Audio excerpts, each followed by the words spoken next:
Hello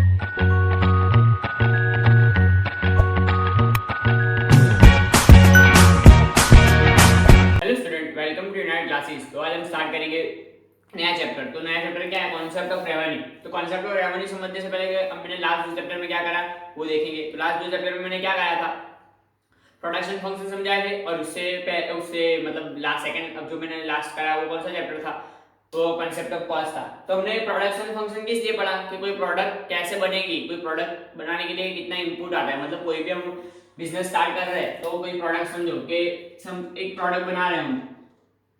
तो ये product बनाने के कौन से फैक्टर्स होंगे, तो वो फैक्टर्स पढ़े। फिर हमने ये प्रोडक्ट का कॉस्ट क्या निकलेगा वो पढ़ा। कॉस्ट कैसे निकलेगा वो पड़ेगा। अब हम क्या पढ़ेंगे कि रेवेन्यू कैसे जनरेट होगा। अब हम प्रोडक्ट क्यों बना रहे हैं कि हमको कुछ ना कुछ पैसा मिले, मतलब हमको प्रॉफिट अर्न हो, मतलब हमें कुछ ना कुछ रेवेन्यू मिले, इसलिए हम क्या बना रहे हैं? प्रोडक्ट बना रहे हैं।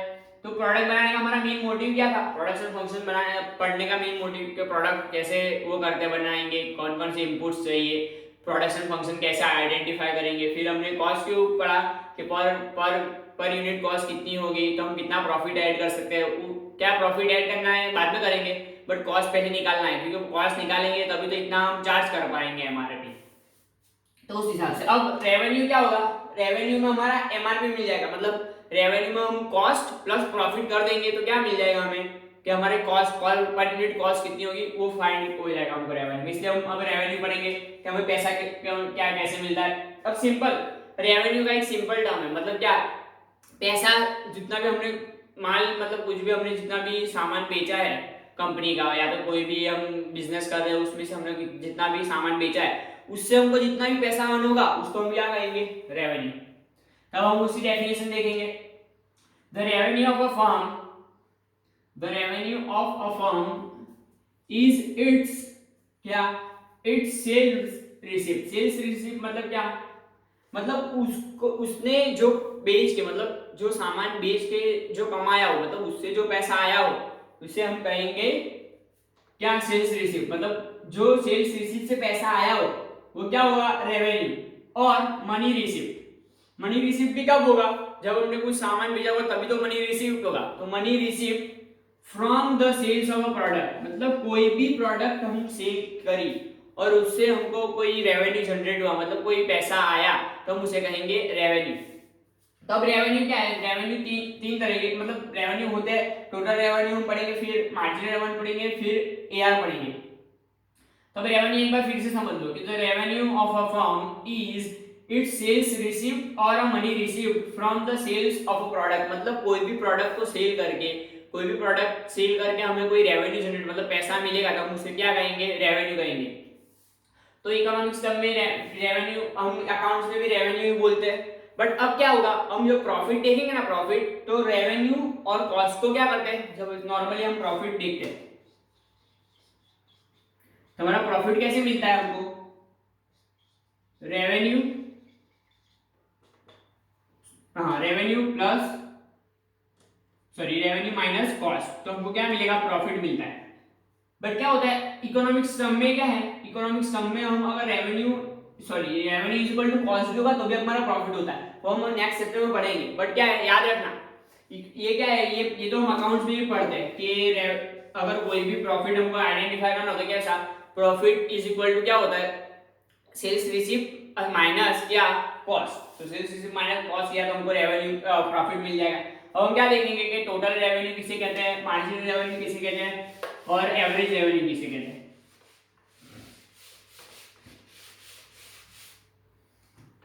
अब हम देखेंगे क्या?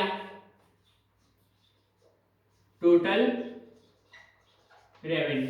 अब टोटल रेवेन्यू किसे कहते हैं वो देखेंगे। तो सिंपल है, टोटल रेवेन्यू मींस क्या? Total sales receipt. मतलब हमारे, हमने अभी तक जितना भी प्रोडक्ट सेल किया है, मतलब जितना भी हमने प्रोडक्ट सेल किया, समझो कि प्रोडक्ट हमने मार्केट में सेल किया, तो ये हमने टोटल जितना भी प्रोडक्ट सेल किया उसको हम क्या बोलेंगे? Total revenue. टोटल रेवेन्यू किसे कहेंगे? Total sales received from a sale of a product. Total sales received from a sales of a product. मैं यहां लिख रहा हूं total sales received from a sale of a product, total sales receive from a sales of a product, तो उसे क्या कहेंगे हम, टोटल रेवेन्यू कहेंगे। अब मार्जिन सॉरी एवरेज रेवेन्यू किसे कहेंगे वो देखेंगे, एवरेज रेवेन्यू किसे कहते हैं, तो हम देखेंगे एवरेज रेवेन्यू।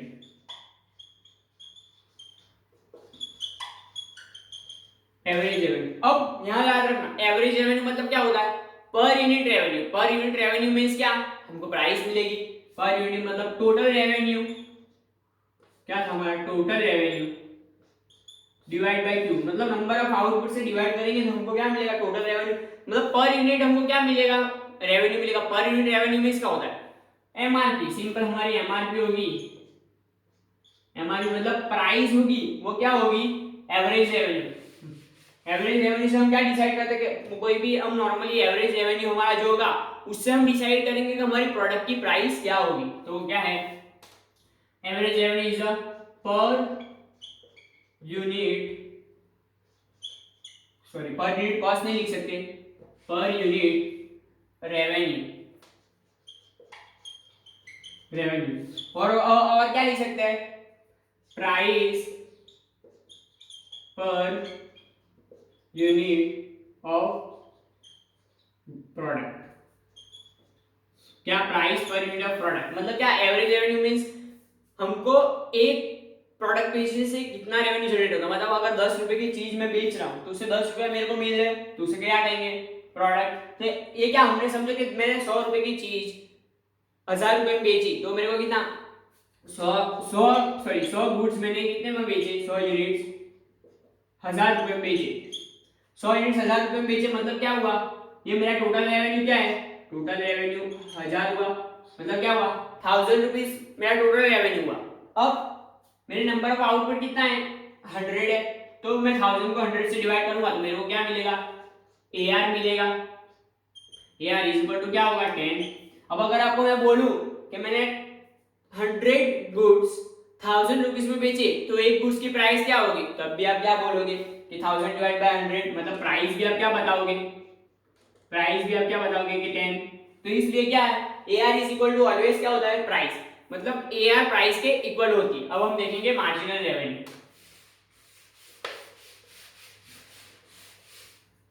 अब देखेंगे मार्जिनल रेवेन्यू।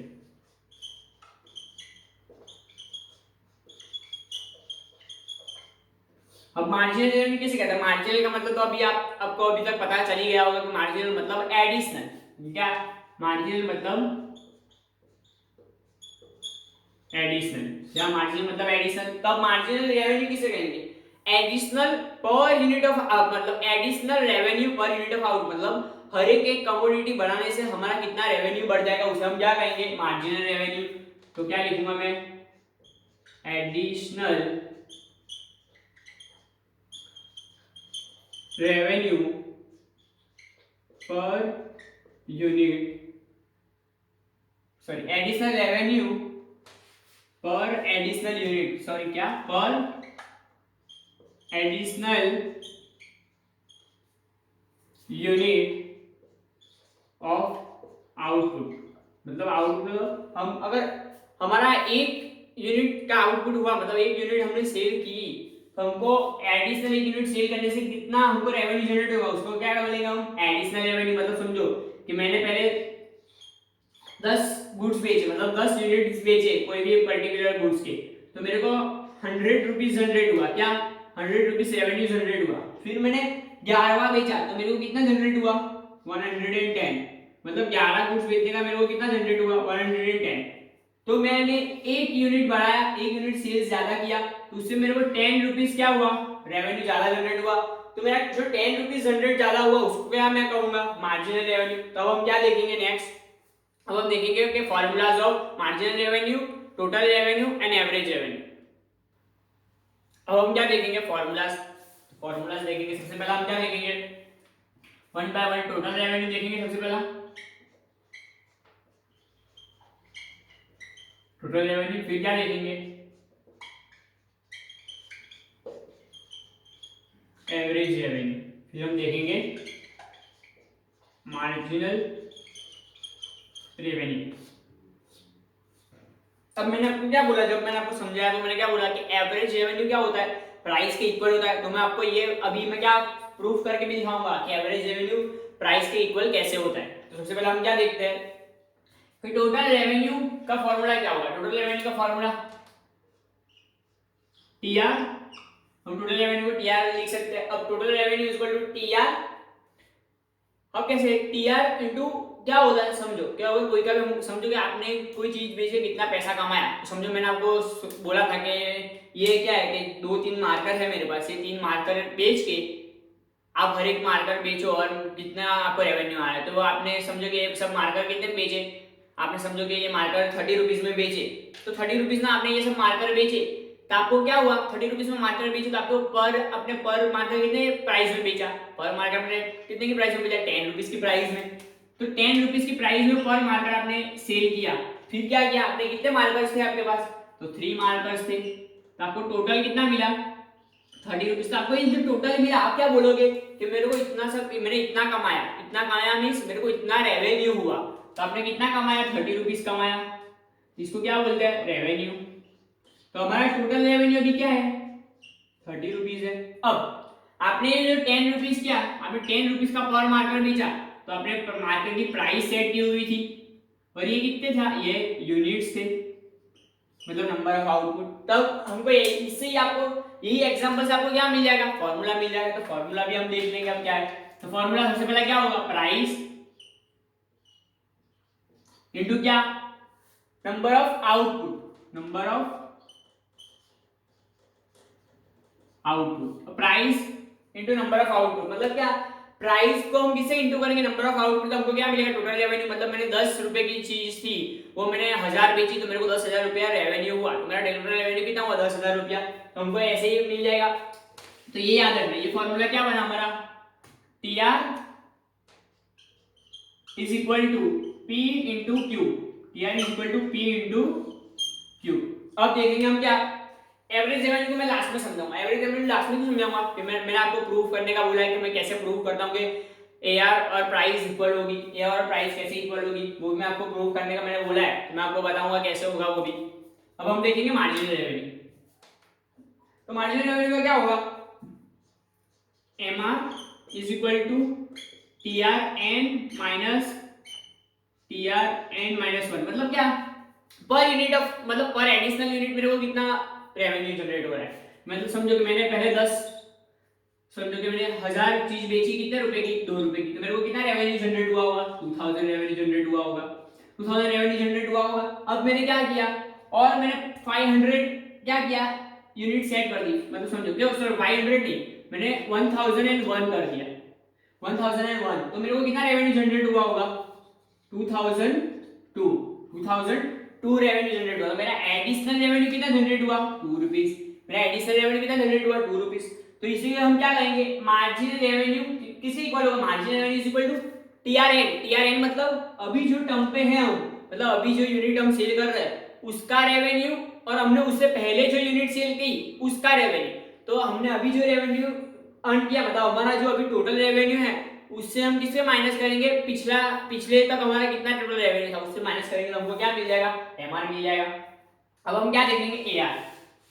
तो एआर का फॉर्मूला नॉर्मली मैंने फॉर्मूला के हिसाब से बताया था कि एआर इज इक्वल टू क्या है, टी क्यू अपॉन क्या है, AR is equal to TR upon Q, मतलब क्या, total revenue upon number of output, total revenue upon number of output. अब यहां से हमको पता नहीं चला कि प्राइस है इक्वल है कि नहीं है, प्राइस के इक्वल यार हो रहा है कि नहीं है, बट अब मैं क्या करूंगा, टीआर की जगह पे मैं क्या लगाऊंगा, टीआर का फॉर्मूला लगाऊंगा। तो मैं ऐसा लिख सकता हूं, ऐसे लिख सकता हूं कि PQ upon Q, PQ upon Q, तो मेरा क्या हो जाएगा, पीक्यू अपॉन क्यू मतलब टीआर एंड क्यू का तो मैंने क्यू ही रहने दिया। अब ये क्या, क्यू क्यू कट हो गया, तो मेरा एआर क्या मिला मेरे को, AR is equal to price मिल गया। तो क्या होता है नॉर्मली अंडर परफेक्ट कंपटीशन क्या होता है, प्राइस चेंज नहीं होती, प्राइस कांस्टेंट रहती है। तो परफेक्ट कंपटीशन के अंदर हमारा भी क्या होगा, एआर भी हमारा कांस्टेंट रहेगा, और इन परफेक्ट कंपटीशन में एआर क्या होगा, हमेशा डिक्रीज होगा। क्यों डिक्रीज होगा, क्योंकि एआर अगर हम प्राइस कम नहीं करेंगे तो हमारी सेल्स बढ़ेगी नहीं, अगर हमको सेल्स बढ़ानी है तो हमको प्राइस कम करनी पड़ेगी।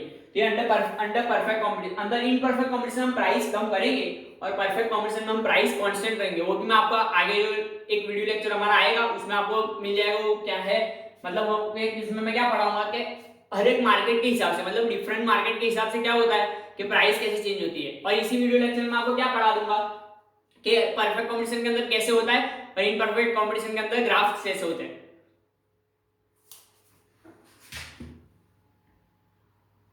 अब हम क्या देखेंगे, स्केड्यूल ऑफ क्या देखेंगे, टीआर, एमआर एंड एआर। कौन से, जब प्राइस कांस्टेंट हो, प्राइस कांस्टेंट हो मतलब कौन से मार्केट में प्राइस कांस्टेंट होती है, परफेक्ट कंपटीशन में क्या होती है, प्राइस कांस्टेंट होती है। परफेक्ट कंपटीशन में प्राइस भी कांस्टेंट होती है क्योंकि नंबर ऑफ बायर और नंबर ऑफ सेलर क्या होता है सेम, मतलब बहुत ही लार्ज क्वांटिटी में होते हैं। और क्या, एक बायर के जाने से कोई प्राइस पे इंपैक्ट नहीं पड़ेगा, एक सेलर के निकल जाने से कोई प्राइस पे इंपैक्ट नहीं पड़ेगा, इसलिए प्राइस कांस्टेंट होती है कौन से, अंडर परफेक्ट कंपटीशन। तो अब हम क्या देखेंगे, तो मैं पहले सबसे पहले बनाऊंगा स्केड्यूल, सॉरी एआर। सबसे पहले हमको प्राइस दी होगी तो समझो कि मैं लिखता हूं यहाँ पे यूनिट्स, समझो ये प्राइस दी हुई है एआर। क्यों एआर प्राइस में ले रहा हूं, मतलब प्राइस इज इक्वल टू, हमने क्या है बोला है कि AR is equal to price, इसलिए एआर हमारा क्या होगा, प्राइस होगी। फिर हमको प्राइस पे से मिल जाएगा क्या, टीआर मिल जाएगा, और टीआर से हमको मिल जाएगा MR.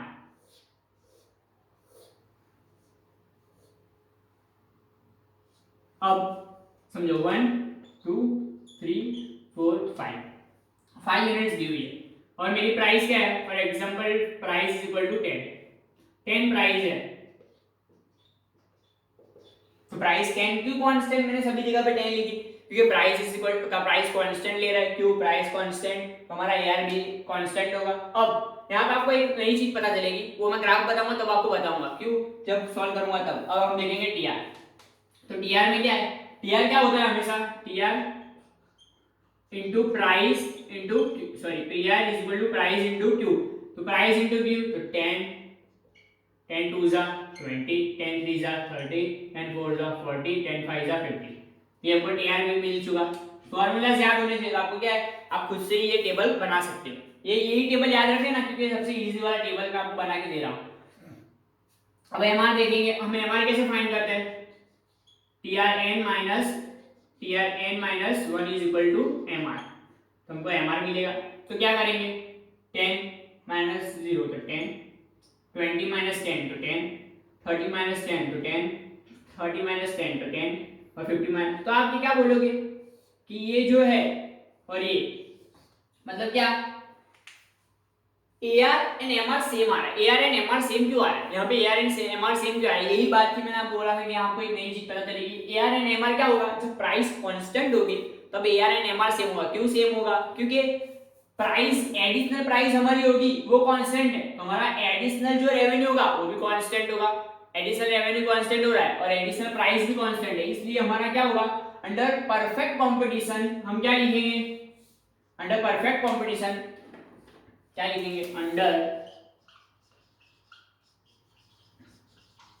Perfect competition AR is equal to MR is equal to price. क्या, AR is equal to MR is equal to price, मतलब price is equal to AR और AR is equal to MR। ये क्या होगा, under perfect competition, in perfect competition के अंदर नहीं, under perfect competition. अब हम देखेंगे ग्राफ्स, तो उसके ग्राफ्स कैसे होंगे,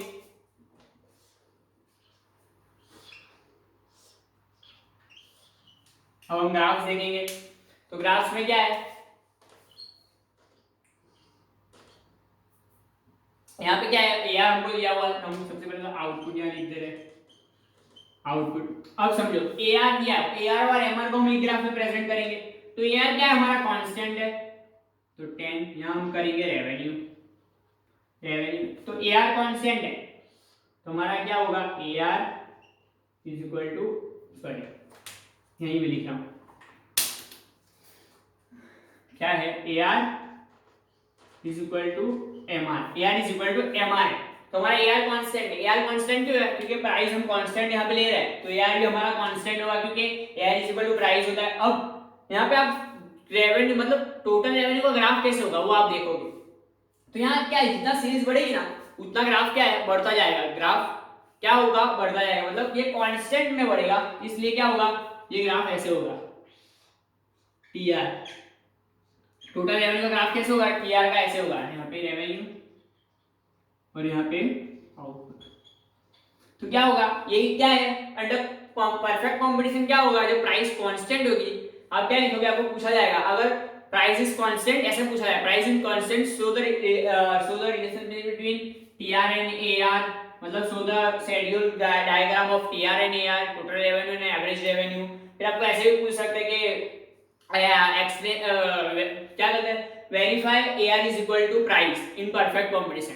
तो AR is equal to price मैंने आपको बता दिया है, अभी बात पहले ही बताया मैंने आपको। तो अब क्या है, प्राइस और एआर के सॉरी टीआर एंड एआर ऐसे होगा, टीआर एंड एआर क्यों ऐसे हो रहा है, अब आप बोलोगे कि टीआर कांस्टेंटली क्यों बढ़ रहा है, कांस्टेंटली क्यों बढ़ रहा है, क्योंकि हमारा एआर है और एमआर क्या है, कांस्टेंट है, इसलिए टीआर क्या करेगा, कांस्टेंटली बढ़ेगा, मतलब हम जितनी ज्यादा सेल करेंगे उतना हमारा क्या है, बढ़ता जाएगा टीआर, मतलब रेवेन्यू बढ़ता जाएगा। बट ऐसा इन परफेक्ट कंपटीशन के अंदर नहीं होता, क्यों नहीं होता, क्योंकि वहां पे प्राइस कांस्टेंट नहीं होती, तो इसलिए क्या है, इन परफेक्ट कंपटीशन के अंदर ऐसे ग्राफ नहीं बढ़ेगा। अब हम क्या देखेंगे, अंडर इन परफेक्ट कंपटीशन कैसे होता है, और हम क्या देखेंगे, जब प्राइस कांस्टेंट नहीं होगी, मतलब under monopolistic and monopoly market में, तो जब प्राइस कांस्टेंट नहीं होगी तब एआर एमआर टीआर कैसे होगा। तो हम सबसे पहले तो बनाएंगे क्या, स्केड्यूल